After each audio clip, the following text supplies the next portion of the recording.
Praise the Lord, hallelujah. Zion வேதாகம ஆய்விற்கு அன்போடு கூட இயேசு கிறிஸ்துவின் நாமத்தில் உங்களை வரவேற்கிறேன். இன்று தினத்திலும் யோபுவின் புஸ்தகம் அதிகாரங்கள் 19 முதல் 21 அதிகாரங்களில் வசனங்களை தியானிக்க சர்வ வல்லமையுள்ள தேவன் தாமே நமக்கு கிருபை பாராட்டுவாராக. 19வது அதிகாரத்திலே, நீங்கள் எந்த மட்டும் என் ஆத்துமாவை வருத்தப்படுத்தி வார்த்தைகளினால் என்னை நொறுக்குவீர்கள், என்னை 10 தரம் நிந்தித்தீர்கள் என்று சொல்லி யோபு வருத்தப்படுகிற காரியத்தை குறித்து பார்க்கிறோம். யோபுவின் சிநேகிதர்கள் யோபுவினுடைய இந்த காரியங்களை, யோபுவின் கடந்து செல்கிறதான இந்த வேதனையான காரியங்களை பார்க்கும்படி கடந்து வந்தார்கள். ஆனாலும் யோபுவுக்கு அவர்கள் சொன்ன வார்த்தைகள் யோபுவை வேதனைப்படுத்தின.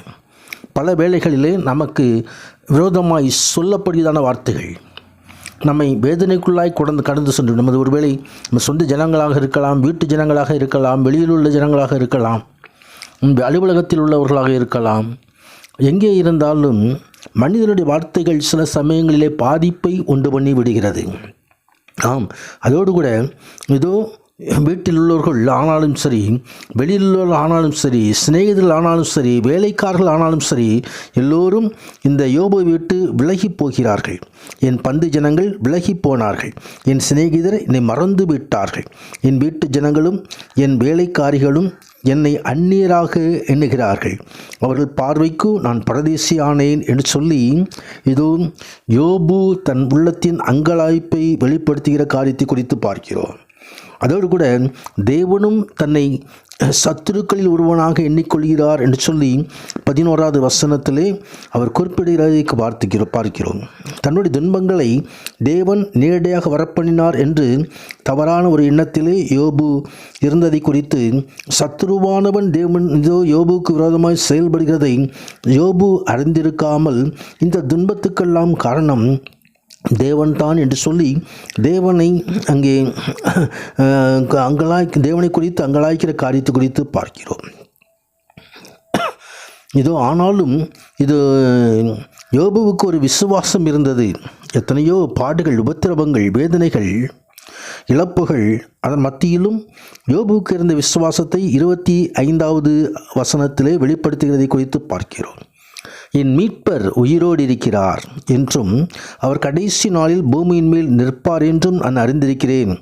இந்த என் தோல் முதலானவைகள் அழுகி போன பின்பு நான் என் மாம்சத்திலிருந்து தேவனை பார்ப்பேன் என்று சொல்லி என் விசுவாசத்தை வெளிப்படுத்துகிறதை குறித்து பார்க்கிறோம். கர்த்தருடைய நாமத்துக்கு மகிமை உண்டாவதாக.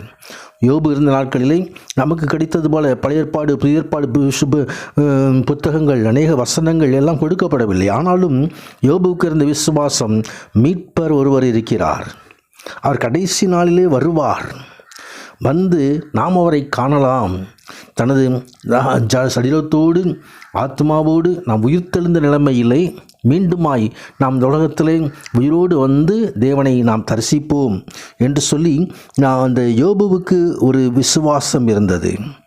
நானே அவரை பார்ப்பேன், அந்நிய கண்கள் அல்ல, என் கண்களே அவரை காணும், இந்த வாஞ்சையால் என் உள்ளிந்திரியங்கள் எனக்கு சோர்ந்து போகிறது என்று சொல்லி இங்கே யோபு தனது உள்ளத்தில் உள்ள காரியத்தை வெளிப்படுத்துகிறதை குறித்து பார்க்கிறோம்.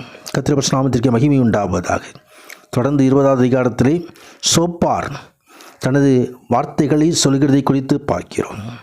துன்மார்க்கமாய் நடந்தால் துன்மார்க்கனுக்கு வருகின்றதான தண்டனைகள், அதை குறித்து சோப்பார் சொல்லுகிறார். துன்மார்க்கனுடைய கெம்பீரம் குறுகினது, மாயக்காரின் சந்தோஷம் ஒரு நிமிஷம் மாத்திரம் நிற்கும்.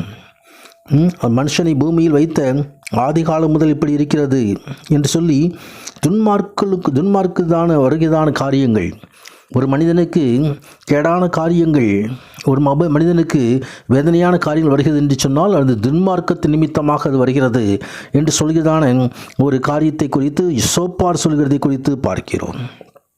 ஆனால் துன்மார்க்கன் செழித்திருந்தாலும் அது கடைசி நாளில் நியாய தீர்ப்புக்காய் வைக்கப்பட்டிருக்கிறது என்பதை அங்கே வேதம் நமக்கு தெரிவிக்கிறது.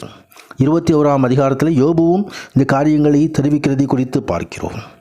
யோபு மனித வாழ்வில் காணும் அநீதியை குறித்து கேள்வி கேட்கிறதை நாம் பார்க்க முடியும்.